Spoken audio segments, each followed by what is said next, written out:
तव कथामृतम् तप्तजीवनम् कविभिरीडितम् कल्मषापहम्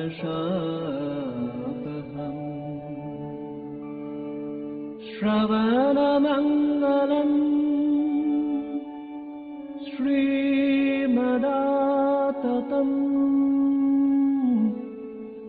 भुवि गृह्णन्ति ये भूरिदा जनाः भुवि गृह्णन्ति ये भूरिदा जनाः।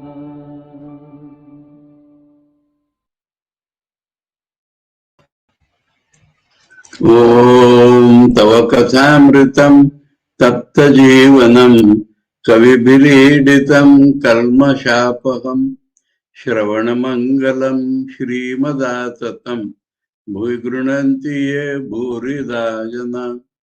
We are studying the Gospel of Sri Ramakrishna and we are having Sri Ramakrishna's birthday at Dakshineshwar. And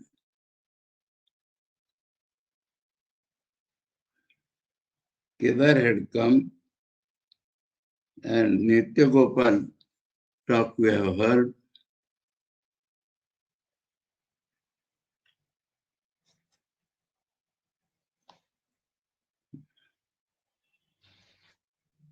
And he warns Nitya Gopal, beware holy man.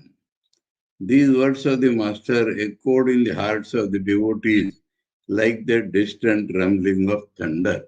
This we have seen, and after that some other thing had come.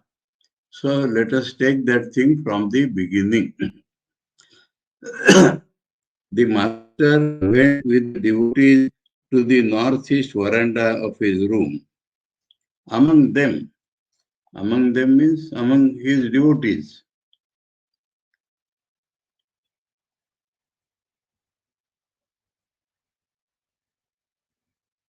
Bhaktader Madhye.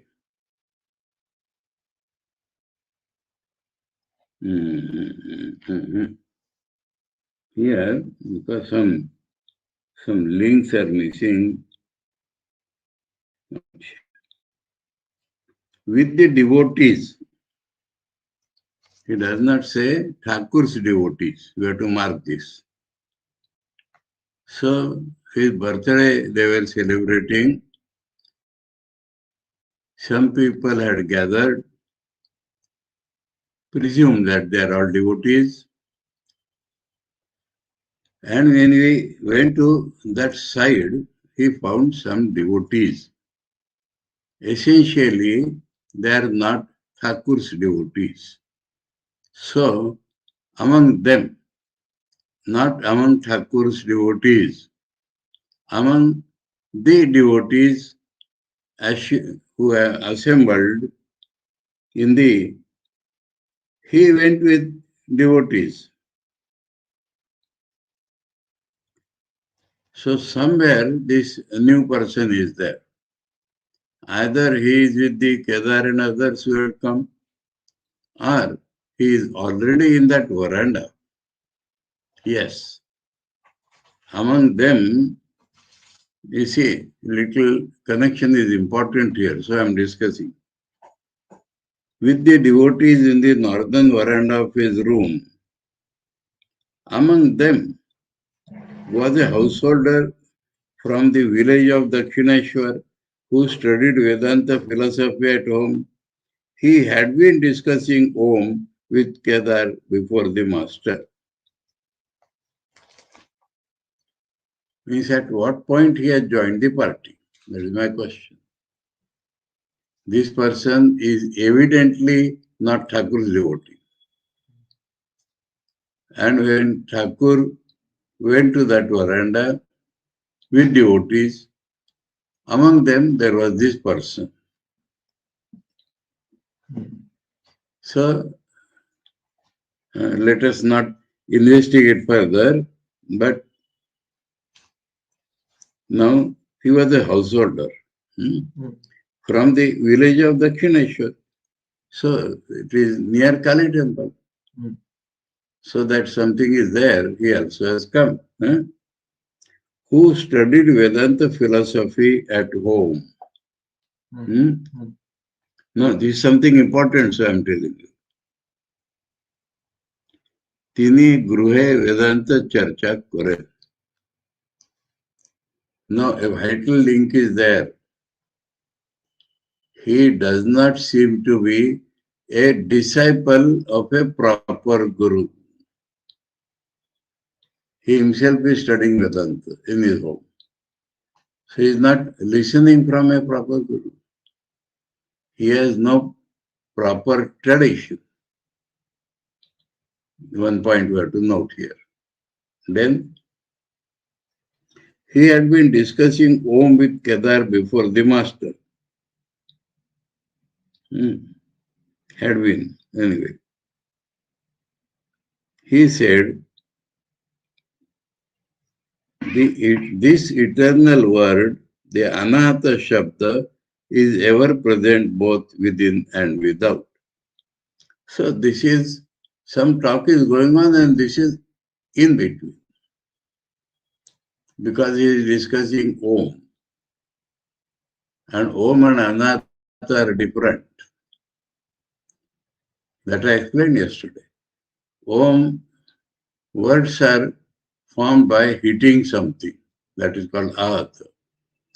And there are subtle forms of words. Anahata is the term given to something which the yogi experiences in a very high state. And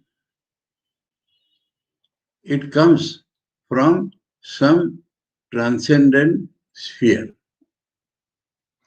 Om before the formation is Anahata.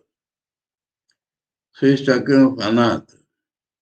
And he is telling that eternal word, the Anahata Shabda, is ever present both within and without. Ever present. When it becomes slightly grossified, it becomes Om. Otherwise, by itself, it is present. Okay, up to this, suppose we accept. But here we see Master intervenes. See the situation, he is talking with Kedar. But when he utters something, Master has intervened. And Master is telling him, but the word is not enough. Not enough means? He says word is present inside and outside. This will not suffice to realize Brahman. That is the meaning, word is not enough. Then there must be something indicated by the word. According to Vedanta, according to Bhaktas, slightly name is different. Bhaktas say Nam, Nami, Abhed. Vedanta, Abhidhana, Abhideya, same. Abhidhana means Nam, Abhideya means that thing of which this name is there, that is the Nami. And this, according to the Mandukya Upanishad first and second mantras, means that if there is a reality at the back, that is the meaning of word Om. Then the whole world is nothing but that reality. Shankaracharya says, unless both sides are told, the identity is not real. That means, let us think of this important point. Brahman is as the background of this Om. background of the whole world. And if we harp upon this only, then we do not get Brahman. It is a mistake of the so-called names. And or according to Thakur's language, it is impure knowledge, Ashuddha Gyan. Now, that very reality which is at the back is actually the whole world. Whole world is Brahman appearing through names and forms. So, along with name, some form is associated. If we utter a name, some form, gross, or some idea, which is a form, comes in our mind. And if some form or idea we want to bring to our mind, we bring it through sounds, through words only. We cannot have ideas or things without corresponding word. And when a word is uttered, we have a corresponding form. So, that is what Thakur is telling. Now, see, this is what Thakur is telling. And he is illustrating this. Can your name alone make me happy? Complete happiness is not possible for me unless I see you. Complete happiness. Same thing Shankar is telling. The meaning is not full. So hearing some name, the idea is formed. And some happiness may come. But when I see you, that Nami has been seen. So the happiness becomes full. This Thakur is telling that devotee. And who was discussing with Kedar. Now, he does not accept what Thakur has said. He says,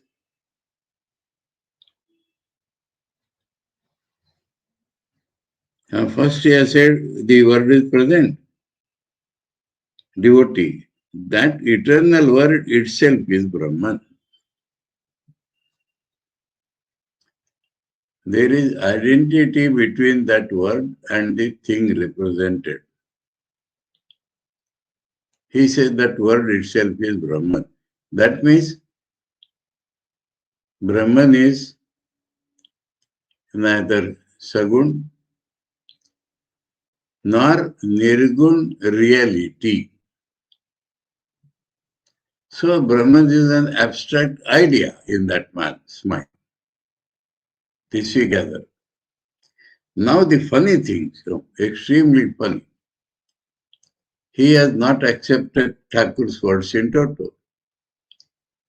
And it seems that he is firm in his own resolve. Thakur becomes absolutely uninterested in him and shifts his attention to Kedar. He was talking to Thakur, was talking to him. But at this point, Thakur talks to Kedar. Kedar is Thakur's devotee.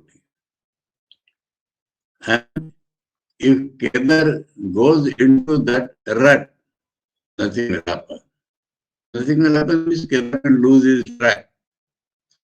Seen repeatedly, Kedar is devotee and goes forward by Vishwas. So that will be varied. These are certain points more important than talk here. Thakur, as he gives up that man, Thakur does not feel interested in that man. And he comes together. Together.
तव कथामृतम् तप्तजीवनम् कविभिरीडितम् कल्मषापहम्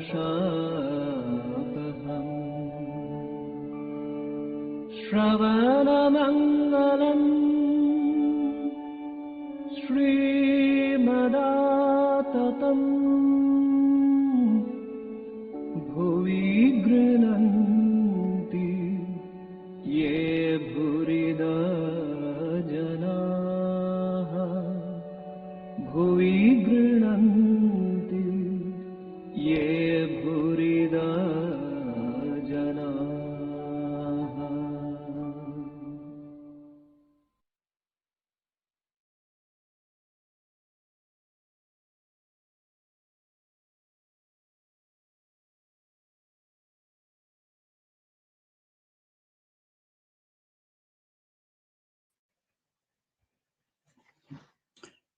There was some technical hitch, but we continue with where we had left.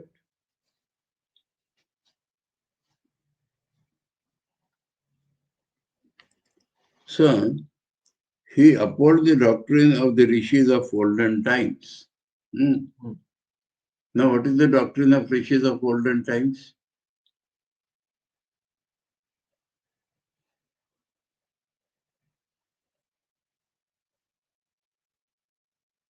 The olden rishis said to Rama.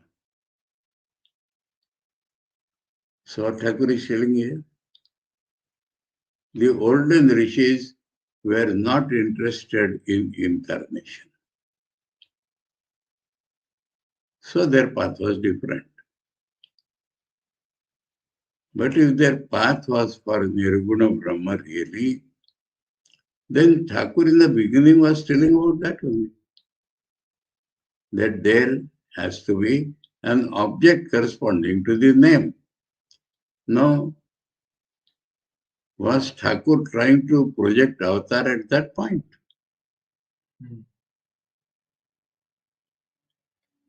But we understand this much, that he was not amenable to Thakur's ideas. And Thakur gave up interest in him. Because Kedar is a devotee. And Thakur does not want Kedar to be involved in that type of discussion. Kedar's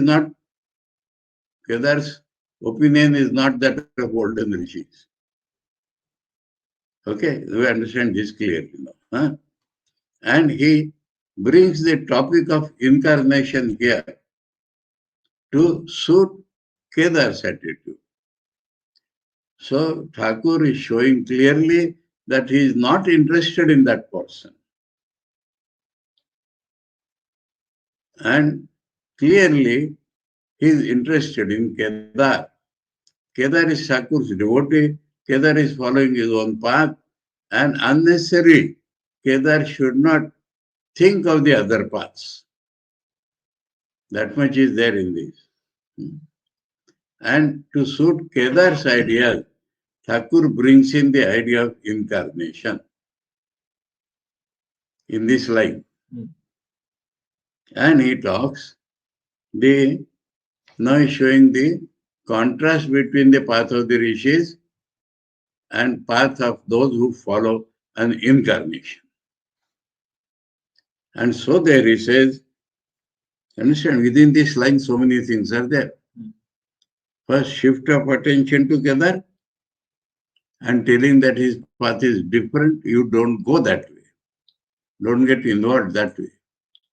And then he brings rishis of old and shifts attention to incarnation. More suitable together. And they once said to Rama, "O Rama, we know you only as the son of Dasharatha. Let sages like Bharadwaj worship you as God incarnate." So there were olden rishis who knew incarnation. There were olden rishis who were not interested in incarnation. And Bharadwaj is the leader among those rishis who knew incarnation. They were rishis, but not like the other rishis of old who think only of Nirakar.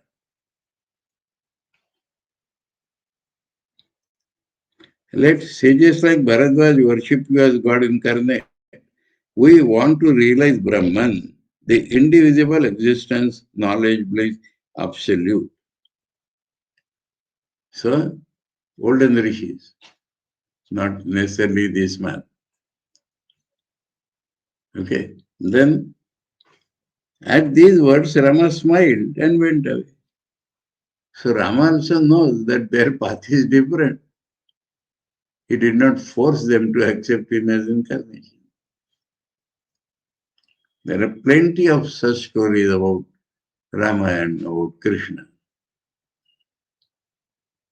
You know, one place Krishna had gone with his friends and they were hungry and rishis were doing some yajna.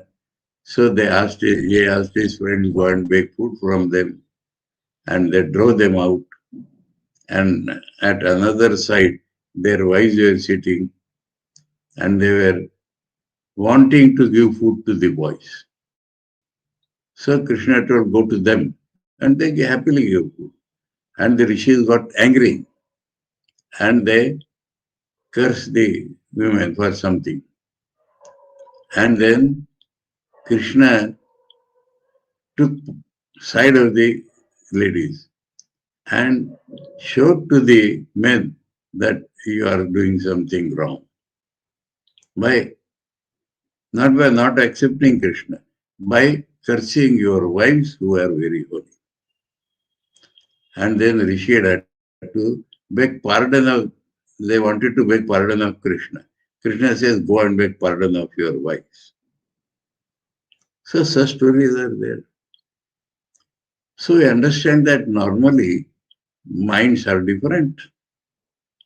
It is rare people like us who, because we are under Thakur's fold or protection, can understand both the paths of knowledge and that of devotion, or a combined path also. Okay? So, that is why Rama smiled and went away. Now Kedar strong. Kedar becomes side ekdam strong.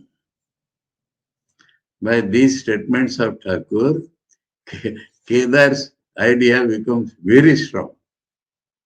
And like Swamiji telling that dogs, Kedar expresses some opinion.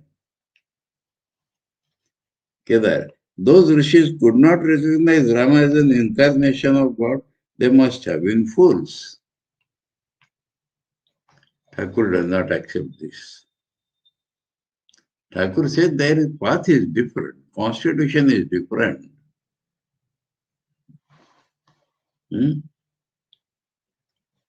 Master, seriously, please don't say such a thing. That is improper to criticize. They have their own path. Here, that man is not at all considered. Real rishis. People worship God according to their tastes and temperaments. So now we come to that track. And old example which Thakur has given separately to Master Masha, that second day's talk actually covers all topics of gospel. The mother cooks the same fish differently for her children, that each one may have what suits his stomach. For some she cooks the rich dish of pilau, but not all the children can digest it. For those with weak stomachs, she prepares soup. Some again like fried fish or pickled fish.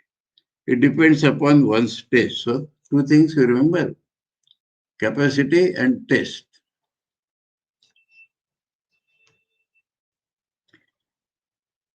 After giving the example, he says, those rishis followed the path of jnana. Therefore, they sought to realize Brahman, the indivisible existence, knowledge, bliss, absolute. But those who follow the path of devotion seek an incarnation of God to enjoy the sweetness of bhakti. So, Kedar. The darkness of the mind disappears when God is realized. So, whether you are going by this path or that path, what is correct idea and what is wrong idea will be realized only when you realize God.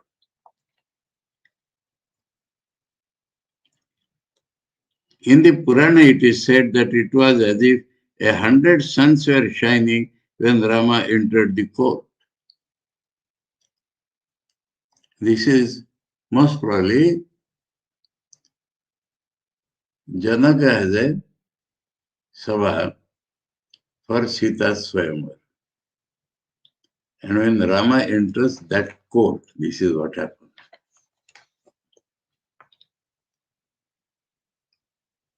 Now Thakur plays with the ideas like anything. Why then weren't the courtiers burnt up? It was because the brilliance of Rama was not like that of material object. As the how Thakur is shifting things slowly. As the lotus blooms when the sun rises, so the lotus of the heart of the people assembled in the court burst into blossom. That is sun blossom. You are not burnt. Their heart blossom.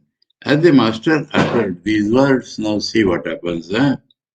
Standing before the devotees, he suddenly fell into an ecstatic mood because he has talked of blossoming of the lotus of the heart.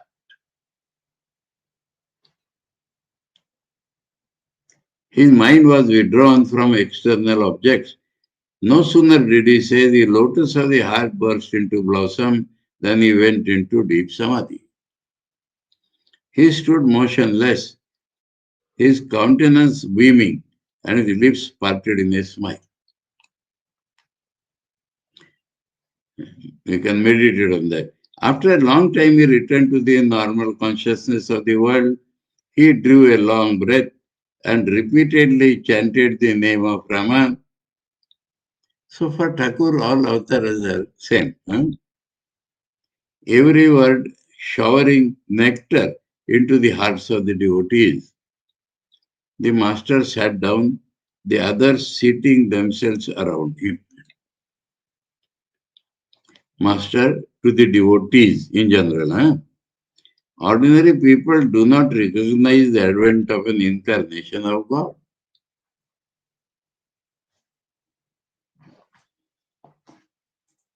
Avajananti mam. Param bhavam ajananta. He comes in secret. Only a few of his intimate disciples can recognize him, like Bharadwaj and 12 disciples. Rama, we know you only as Dashratha's son. The other sages said to him, here, one line I missed. Only a few of his intimate disciples can recognize him. That Rama was both Brahman absolute and a perfect incarnation of God in human form was known only to 12 rishis. So recognized as two sides. He is a perfect incarnation, but actually in his own nature is that very absolute. So incarnation is not something lowering down. They retain their absolute Brahmanhood and appearing as man.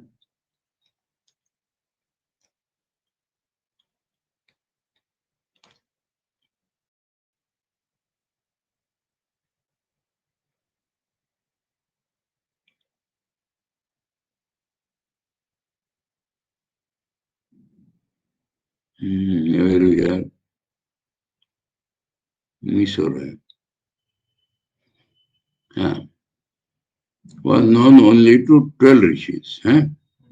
The other sages said to him, Rama, we know you only as Dasharatha's son. Can everyone comprehend Brahman, the indivisible existence, knowledge, bliss, absolute? He alone, that means by buddhi, he alone has attained perfect love of God who, having reached the absolute, keeps himself in the realm of the relative in order to enjoy the divine Leela. So, absolute, he has to attain. After that, he has to come back and see the same Brahman appearing as this word. Then he has really realized.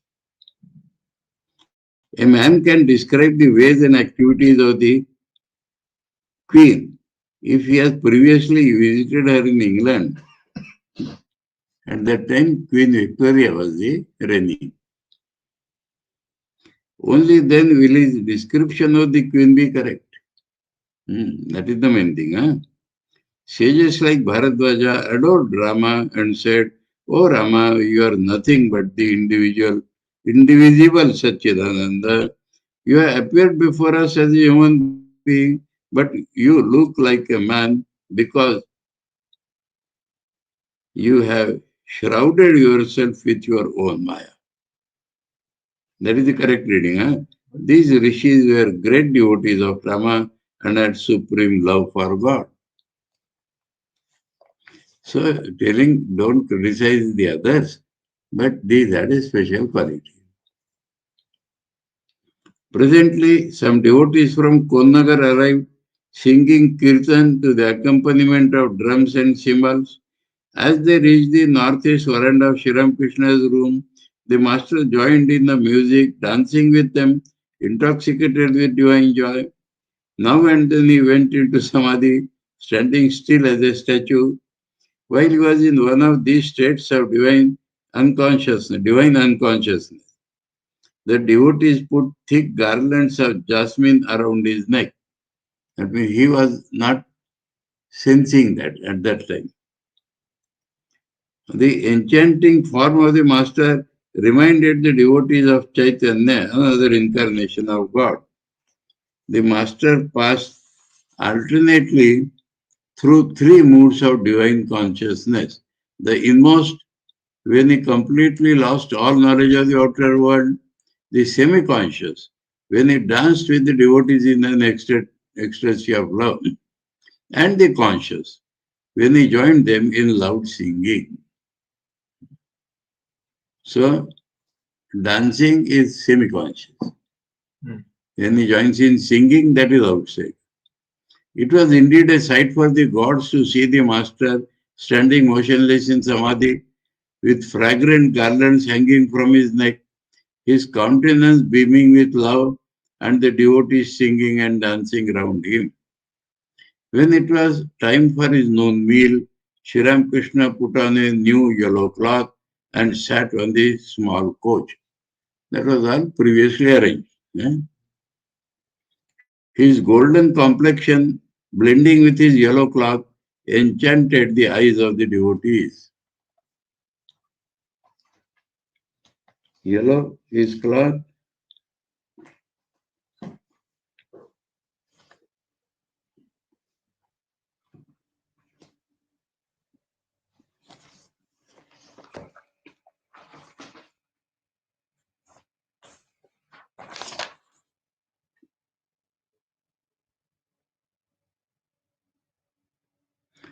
Thakur Kirtal Vishram Korea. That is a break point.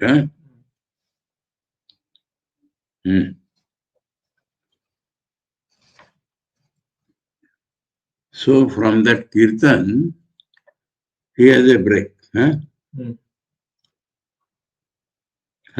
સમાધિ ભંગ હોઈલો વેલા હોયા છે કે ક્ષણ પરે કીર્તન થામીલો ભક્તરા ઠાકુર કે R કરાઈવાર જનને વ્યસ્ત હોઈલે. So the narration is like that the kirtan also stopped, there was a break, and time came for Sri Ramakrishna's meal,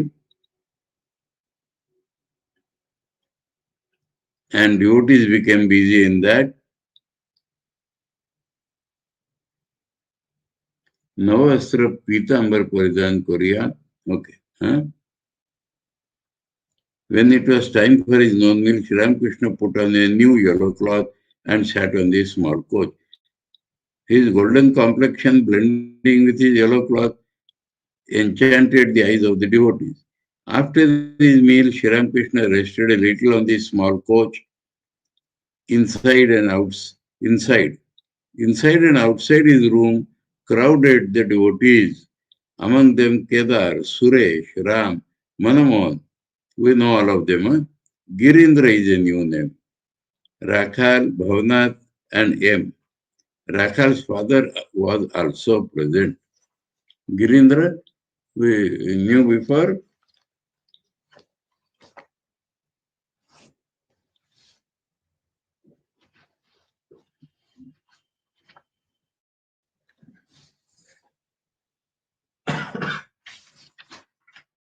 Girindra. Girindranath Mitra. Anyatam Grui Bhakta Surendranath Mitra. He is brother of Surendra.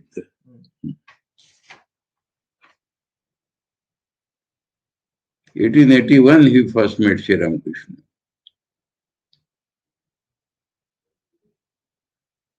And he experienced on the first meeting itself that Sri Ramakrishna is a person equivalent to Shankaracharya, Buddha, and Chaitanya Dev. He was in the beginning believer in the Nirakar according to Brahma. But coming in touch with Sri Ramakrishna, he came to know the deep meanings of Hindu Dharma. Then with Surendranath, many times he got Sri Ramakrishna's company. Okay? So Girindra, birthday, he has come.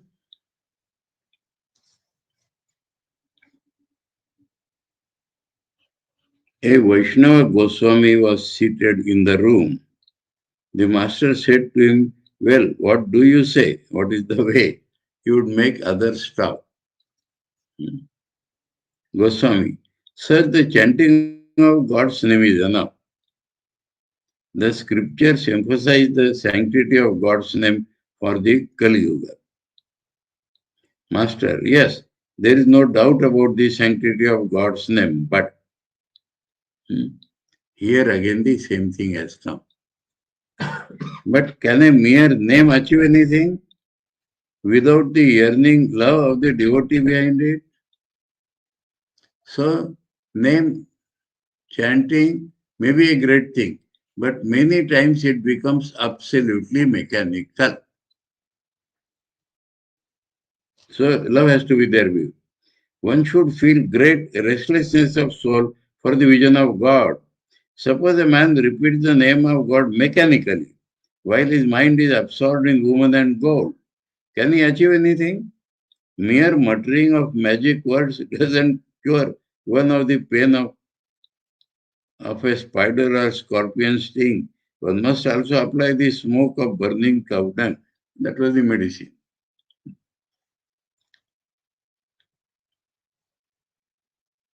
Goswami.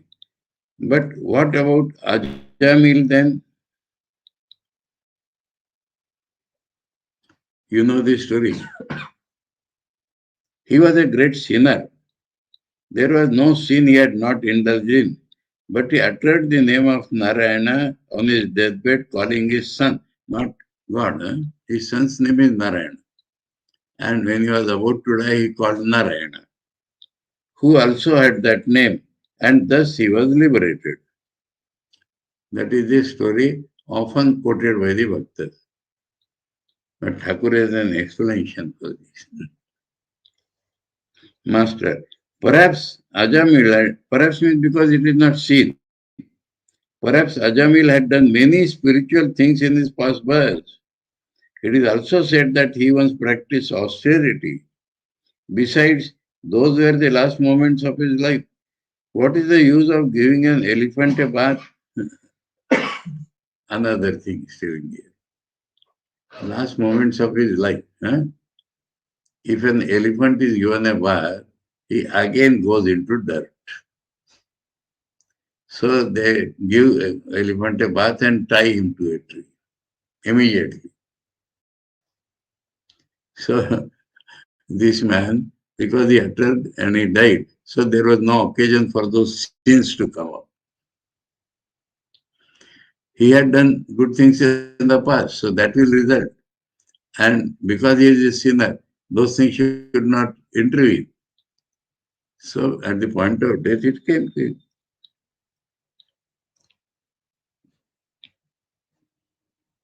What is the use of giving an elephant a bath? It will cover itself with dirt and dust again and become its former self. But if someone removes the dust from his body and gives it a bath just before it enters the stable, then the elephant remains clean. Suppose a man, Thakur knows all these things. There are poetry on that elephant. Suppose a man becomes pure by chanting the holy name of God, but immediately afterwards commits many sins. He has no strength of mind. He doesn't take a vow not to repeat his sin. That is the Thakur's emphasis. A bath in the Ganges undoubtedly absolves one of all sins. That is the power of the Ganges. But what does that avail? They say that the saints perch on the tree along the bank of the Ganges. This figurative, huh? No sooner does the man come back from the holy waters than the old saints jump on his shoulders from the trees or laugh. The same old saints take possession of him again. He is hardly out of the water before they fall upon him. Therefore, I say, chant the name of God and with it pray to him that you may have love for him. So if you don't have love, you are chanting, you pray for him to get love. Pray to God that your attachment to such transitory things as wealth, name, and creature comfort may become less and less every day.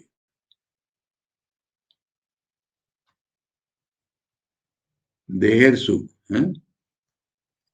pleasure of the body is called creature comfort.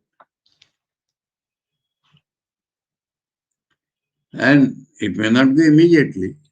So pray that it may become less every day. Very practical. To the Goswami, with sincerity and earnestness, one can realize God through all religion. So Vaishnavas have two defects. One is they believe in too much in the name without that love. Secondly, they are fanatics. So Thakur comes upon them. The Vaishnavas will realize God, and so will the Shaktas, the Vedantists, and the Brahmas. The Muslims and Christians will realize Him too. All will certainly realize God if they are earnest and sincere. Not simply because they are Muslims or Christians. If they are earnest and sincere. Some people indulge in quarrels, saying one cannot attain anything unless one worships our Krishna, or nothing can be gained without the worship of Kali, our divine mother. Now, same thing if the Vedanta says how poor it is.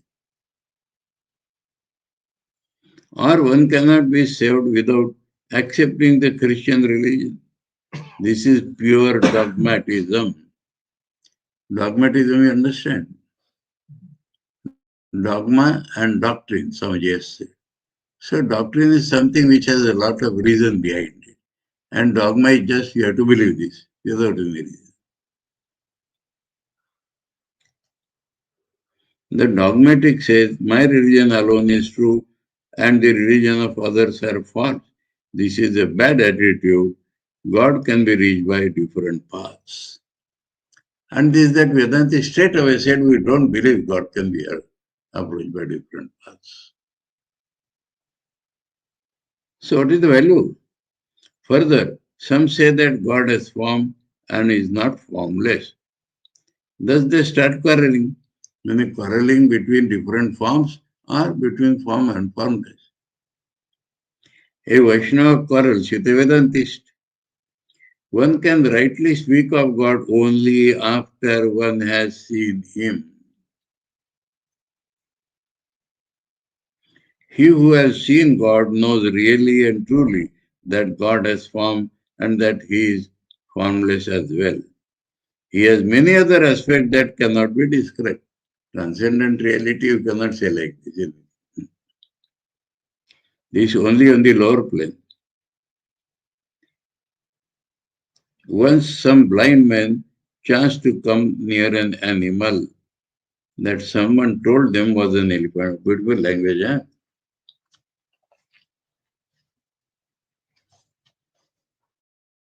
They do not know elephant. Some animal. Somebody told them it is an elephant. And they come to see him. Huh? Here, they did not come to see him. Huh? Once some blind men chanced to come near an animal that someone told them was an... Thakur's example is exact and beautiful. There is a poem in English, The Six Blind Men of Hindustan.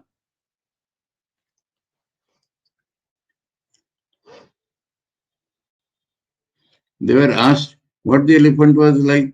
The blind man began to feel its body. One of them said the elephant was like a pillar. He had touched only its leg. Another said it was like a winnowing fan. He had touched only its ear. In this way, the others, having touched its tail or belly, gave their different versions of the elephant. Just so, a man who has seen only one aspect of God limits God to that alone. It is his conviction that God cannot be anything else. So, behind all this, blind men.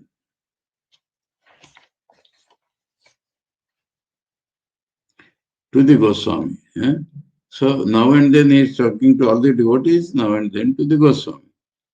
How can you say that the only truth about God is that he has form? It is undoubtedly true that God comes down to earth in a human form, as in the case of Krishna, and it is true as well that God reveals himself to his devotees in various forms. First, different forms. But it is also true that God is formless. He is the indivisible existence, knowledge, bliss, absolute. He has been described in the Vedas, both as formless and as endowed with form. In the Vedas, both are there. He is also described there. Some people do not see in the Vedas that. He is also described there both as attributeless and as endowed with attributes. Every time in Upanishad we find this. Attributeless immediately with attributes. Because he is both. There in Bengali, there is a paragraph on lizard color, lizard changing color in the Bengali. There is a paragraph on a lizard changing color after the elephant. It's not there in English. After the paragraph on elephant. Lizard? Lizard. Girgiti. Lizard.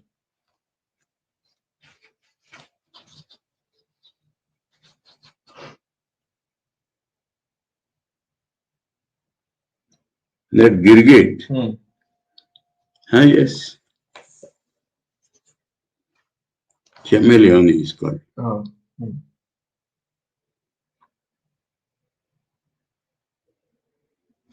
No, because it has come already once. So perhaps he has been dropped. In Bengali here, there is the story of the chameleon who assumes different colors. Do you know what I mean? Satchidananda is like an infinite ocean. Intense, he has his own example. Intense cold freezes the water into ice, which floats on the ocean in blocks of various forms. Thakur has never seen this, but he knows it very well. Likewise, through the cooling influence of bhakti, one sees forms of God in the ocean of the Absolute. These forms are meant for the bhaktas, the lovers of God. But when the sun of knowledge rises, the ice melts. It becomes the same water it was before. Whereas Thakur seen, not in the Ganges. Water above and water below. Everywhere nothing but water. We should understand. Ocean is not infinite because we see it. And it is a vast thing. But infinite means above water, below water, everywhere water. Then only it is infinite.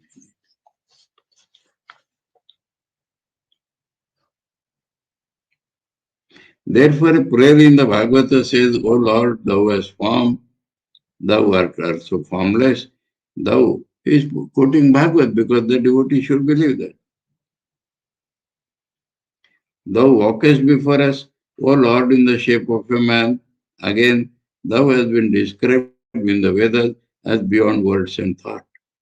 But you may say that for certain devotees, another aspect, God assumes eternal forms. There are places in the ocean where the ice doesn't melt at all. Thakur has not traveled anywhere. It assumes the form of quartz.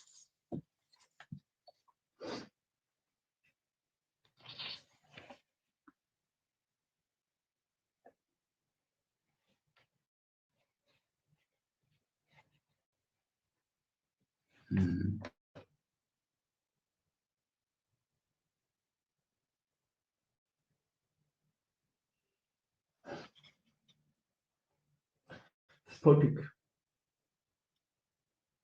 Sphotic. Acha, water becomes sphotic. Like crystal, ice. Okay.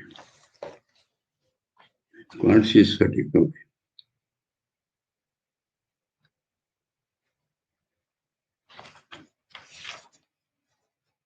Kedar. Now, Kedar knows Bhagavad. It is said in the Bhagavata that Vyasa asked God's forgiveness for his 3 transgressions. You know this beautiful shlok. Not done before. It is there in the footnote. Huh? In Bengali, footnote is there. Shlok is given? Oh, footnote. Then it's all right. In Rishikesh, when I went 78, 79, I got this shloka somewhere. And they called me in Kankar. On Christmas Day, they wanted to give me a talk. So I started with this shloka.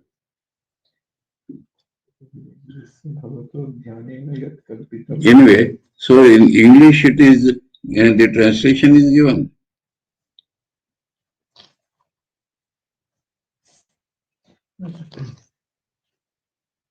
Yes. Anyway, let me read the Sanskrit. Rupam rupa vivarjitasya bhavato dhyanena yat kalpitam stutya nirvachaniyata khila guru duri kruta yanmaya vyapitvam cha nirakrutam bhagavato yat tirtha yatra adina kshantavyam jagadisha tad vikalata doshatrayam matkritam.